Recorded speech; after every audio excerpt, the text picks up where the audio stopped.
Halo teman-teman semua, kembali lagi bersama saya Maranatha J.R. Nababan, mahasiswa Menti SIB Batch 7 pada PT Sitek IRP Indonesia. Pada video kali ini, saya akan membahas tentang fitur manufaktur pada Odoo 17.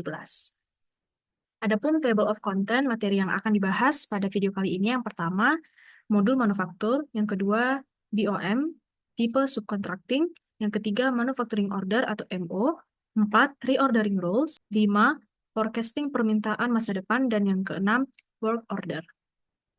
Nah, yang pertama, kita akan membahas terlebih dahulu apa itu modul manufaktur. Manufaktur adalah proses mengubah bahan mentah menjadi produk jadi melalui berbagai tahapan. Proses ini melibatkan penggunaan mesin, peralatan, dan tenaga kerja. Tujuan utama manufaktur adalah menghasilkan produk yang memiliki nilai tambah lebih tinggi dibandingkan bahan bakunya. Contoh produk manufaktur seperti mobil, elektronik, makanan olahan, dan pakaian. Manufaktur berperan penting dalam perekonomian suatu negara karena berkontribusi pada pertumbuhan ekonomi dan menciptakan lapangan kerja. Selanjutnya, kita akan membahas tentang BOM pada tipe subcontracting.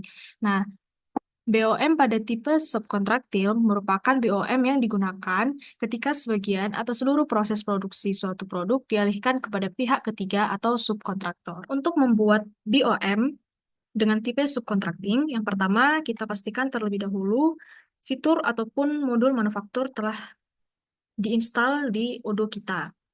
Di sini saya sudah melakukan instalasi ataupun aktivasi modul manufacturing.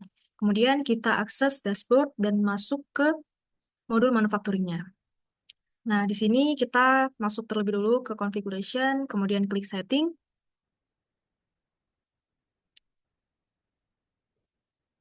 Di bagian operation ini, kita klik subcontracting. Centang pada kotak ini, kemudian kita klik save. Nah, untuk membuat bills of materialnya, kita klik menu produk, kemudian bills of material. Kita klik new.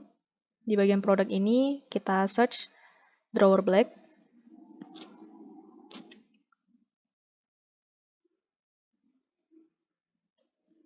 Ini ada dua jenis drawer black, tapi kita akan pilih yang on hand-nya 0. Selanjutnya kita klik quantity-nya tetap 1. Kemudian untuk BOM type-nya kita klik subcontracting. Nah, ini ada bagian komponen. Komponen ini merupakan bahan-bahan ataupun komponen-komponen yang akan kita gunakan untuk melakukan manufacturing terhadap satu buah drawer bag. Di sini kita klik add line. Kemudian pilih screw.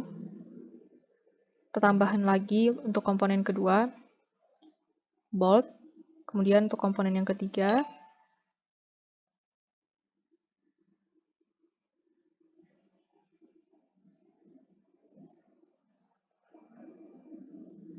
kita akan pilih wood panel ini.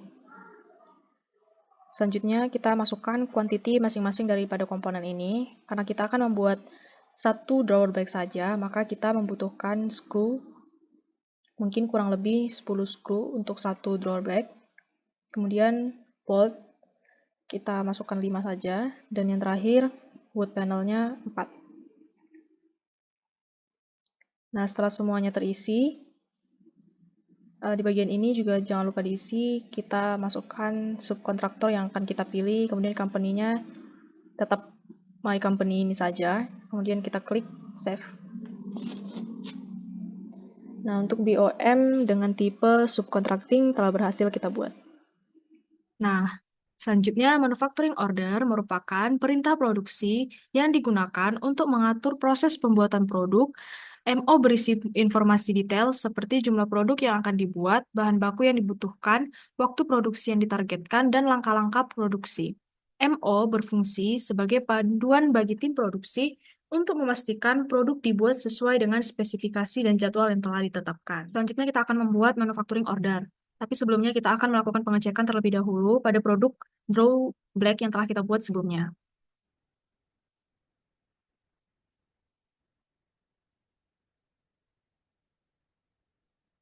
Nah, di sini untuk produk Drawer Black, stok on hand-nya adalah 0 unit. Maka kita akan melakukan manufacturing order dengan cara klik operation, kemudian pilih manufacturing order. Di sini klik new, kemudian produknya kita pilih drawer black seperti yang telah kita buat tadi. Nah, kemudian kuantitinya 1, dan ini bill of materialnya. Nah, karena kita memilih tipe subcontracting, maka untuk komponen yang sebelumnya telah kita buat tidak muncul otomatis di bagian produk ini, sehingga kita harus melakukan penginputan manual. Di sini ada screw, kemudian komponen yang kedua adalah bolt, dan yang terakhir wood panel.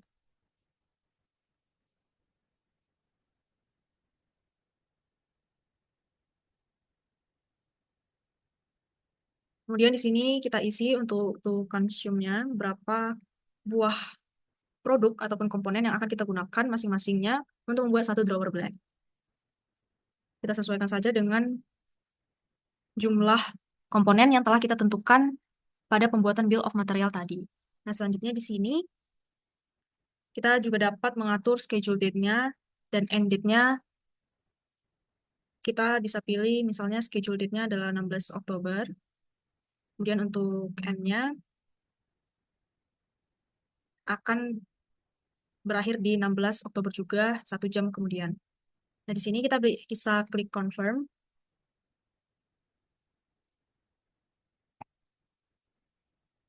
Di bagian quantity confirm ini, kita klik centang. Nah, di bagian komponen status, pastikan bahwa statusnya adalah available. Artinya, komponen yang akan kita gunakan untuk membuat satu buah drawer black ini, statusnya adalah available, sehingga kita bisa membuat drawer black-nya. Kemudian kita klik produce all. Nah, di sini statusnya sudah berubah menjadi done. Kita akan melakukan pengecekan kembali apakah produk drawer black sudah bertambah atau belum. Nah, di sini tadi on hand kita hanya ada 0 unit, sekarang sudah berubah menjadi 1 unit. Selanjutnya adalah reordering rules, yaitu peraturan yang mengatur kapan dan berapa banyak bahan baku yang harus dipesan ulang untuk memastikan ketersediaan bahan baku dalam proses produksi. Aturan ini sangat penting untuk menjaga kelancaran produksi dan menghindari kekurangan bahan baku yang dapat mengganggu jadwal produksi. Selanjutnya kita akan membuat reordering rules. Yang pertama kita melakukan akses ke modul inventory, kemudian kita klik produk, klik pada salah satu produk yang akan kita set reordering rules-nya. Misalnya di sini saya pilih cabinet with doors. Kita klik more, klik reordering rules. Klik new. Nah, di sini untuk produk kabinet, on hand kita adalah 23, kemudian forecast-nya 126, dan ini ada minimal quantity dan maksimal quantity. Artinya, misalnya di sini kalau kita masukkan minimal quantity-nya adalah 3 dan maksimal quantity-nya 20, ketika stok yang kita miliki tinggal 3, kita akan otomatis melakukan pemesanan kepada vendor. Dan pemesanan itu maksimal, dan stok yang kita miliki itu maksimal 20. Juga ada rute, misalnya kita masukkan rutenya itu adalah buy. Nah, ketika kita memilih rute buy, maka ketika minimal quantity kita sudah mencapai 3 stok yang kita miliki, kita akan otomatis melakukan reordering kepada vendor karena kita sudah memilih rute buy. Nah, perlu kita ketahui teman-teman bahwasanya reordering rules dan ekonomi digital itu merupakan dua konsep yang saling terkait dan saling memengaruhi. Nah, kita akan bahas sedikit bagaimana hubungan antara keduanya. Pertama-tama kita pahami terlebih dahulu konsep dasar dari ekonomi digital dan reordering rules itu sendiri. Nah, ekonomi digital ini kan merujuk kepada kegiatan ekonomi yang memanfaatkan teknologi digital. Misalnya seperti internet, e-commerce, dan data analitik. Nah, dalam konteks manufaktur, ekonomi digital memungkinkan perusahaan untuk mengoptimalkan proses produksi, mengelola rantai pasok secara efisien, dan berinteraksi langsung dengan konsumen. Nah, reordering rule sendiri, seperti yang sudah dijelaskan tadi, merupakan aturan atau pedoman yang digunakan dalam sistem manajemen persediaan dan menentukan kapan dan berapa banyak bahan baku atau produk jadi yang harus dipesan ulang. Nah, tujuan dari reordering rules ini adalah untuk menjaga tingkat persediaan yang optimal, sehingga dapat mengurangi kekurangan stok dan meminimalkan biaya penyimpanan. Eh, Nah, kemudian apa hubungan antara keduanya? Yang pertama adalah perencanaan permintaan yang lebih akurat, karena memungkinkan adanya data yang real time.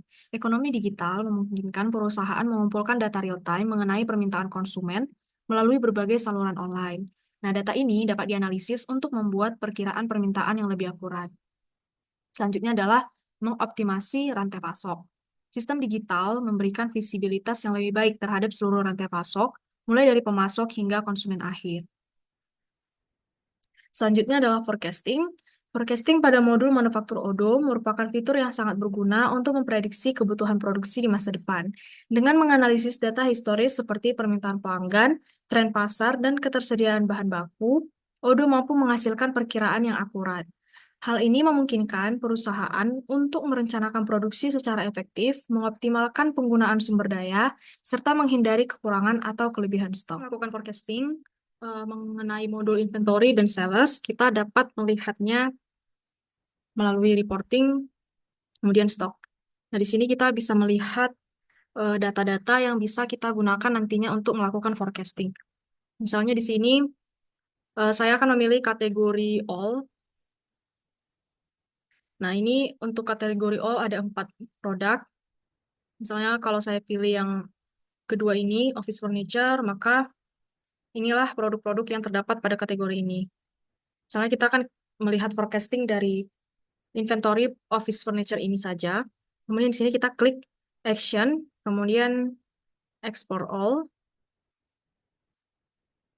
Nah, ini merupakan hasil downloadan kita untuk file inventory. Nah, selanjutnya kita akan mencoba mendownload data-data yang bisa kita gunakan untuk melakukan forecasting di modul sales. Kita masuk terlebih dahulu ke modul sales. Di side menu yang sama, yaitu reporting, kita klik sales. Nah, di sini ada beberapa pilihan. Misalnya, di sini ada line chart, kemudian bar chart. Kita dapat memilih tampilan yang kita inginkan. Misalnya di sini juga ada pie chart. Misalnya di sini kita akan mendownload data menggunakan pivot. Kita klik pengukurannya, kita pilih deliver, invoice, order, kemudian quantity to deliver. Nah, di sini kita bisa klik download, maka akan muncul di sini sale reportnya. Nah, yang terakhir adalah work order, yang merupakan instruksi terperinci yang digunakan untuk menjalankan proses produksi. Dokumen ini berisi informasi mengenai bahan baku yang dibutuhkan, jumlah produk yang akan dihasilkan, serta urutan langkah produksi. Work order berfungsi sebagai panduan bagi pekerja produksi untuk memastikan proses berjalan sesuai rencana dan menghasilkan produk yang berkualitas. Dengan work order, perusahaan dapat mengoptimalkan efisiensi produksi dan meminimalkan kesalahan. Selanjutnya, kita akan mencoba untuk membuat work order. Kita coba untuk buat manufacturing order yang baru. Di sini untuk produknya tetap sama. Kemudian misalnya kita ganti kuantitinya jadi 3. Kemudian ini untuk bill of material ya. Selanjutnya kita masukkan komponen-komponennya.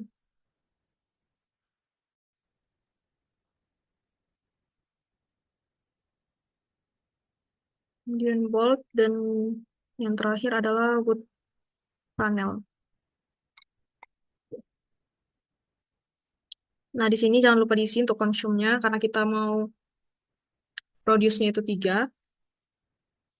Maka yang telah kita isikan kuantitinya di bagian bill of material tadi akan kita kali 3.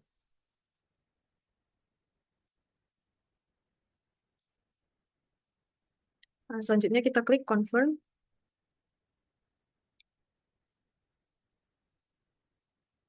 Nah, ini di bagian operation kita masukkan manufaktur. Kemudian work center-nya kita pilih manufaktur untuk drawback.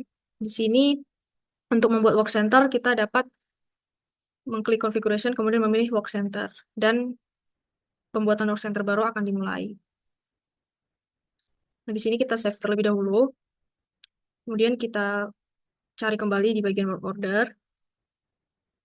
Nah, di sini untuk manufaktur drawer black sudah berhasil masuk ke dalam work order. Sehingga kita tinggal klik start di sini untuk memulai progres daripada drawer black ini. Apabila misalnya pembuatan drawer black ini telah selesai, kita bisa klik done. Tapi karena di sini expected duration-nya adalah 240 menit, maka sekarang prosesnya adalah in progress. Kita juga dapat melakukan pelacakan barang ataupun produk menggunakan lot atau serial number. Nah, caranya teman-teman bisa melakukan akses di modul inventory, kemudian kita klik produk, masuk ke lot or serial number. Nah, di sini ada beberapa produk yang sudah dibuatkan serial number-nya. Misalnya seperti keyboard.